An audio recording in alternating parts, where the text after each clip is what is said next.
Программа просветительской экспедиции в памяти «Наша слава» в Магасе начинается с практики. Здесь, на стадионе, для молодежи развернули 4 интерактивные площадки, где каждый может научиться навыкам, необходимым настоящему защитнику Отечества. В секторе тактической медицины учат спасать жизни. Делаем такие шарики и начинаем тампонировать весь раневой канал. Не тампонируем голову, естественное отверстие тела, а также репродуктивную систему.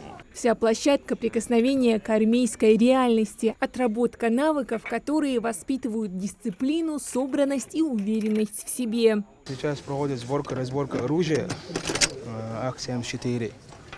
Учим, как правильно разбирать и собирать по деталям. После активной работы на свежем воздухе участников экспедиции ждала не менее важная интеллектуальная часть программы. В стенах Дома молодежных организаций атмосфера сменилась на более сосредоточенную. Звучат лекции патриотической направленности, проходит урок мужества. Здесь собрались студенты, активисты, будущие педагоги и историки, чтобы стать частью большой просветительской экспедиции. Сегодня мне понравилась очень выставка чеченского народа. Были на стадионе, там я сумел прикоснуться, так сказать, к военному инвентарю, грубо говоря. И сейчас проходит урок мужества. Лекция очень интересная.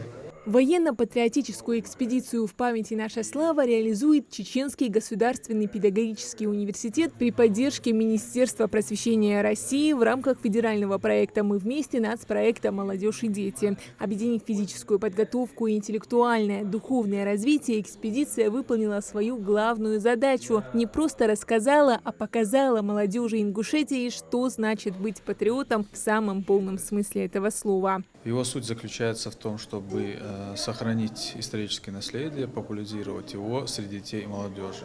Для этого мы проводим цикл мероприятий в рамках этого проекта. Это, в первую очередь, всероссийский конкурс творческих работ. Осуществили выездную просветительскую экспедицию в 5 точках маршрута. От практических навыков на стадионе до глубоких тем в Доме молодежных организаций. Так, сегодня в Магасе прошел один из этапов большого федерального проекта. И можно с уверенностью сказать, память о нашей славе находится в надежных руках. Хадиджа Ивлоева, Сулейман Костоев, Магас 24.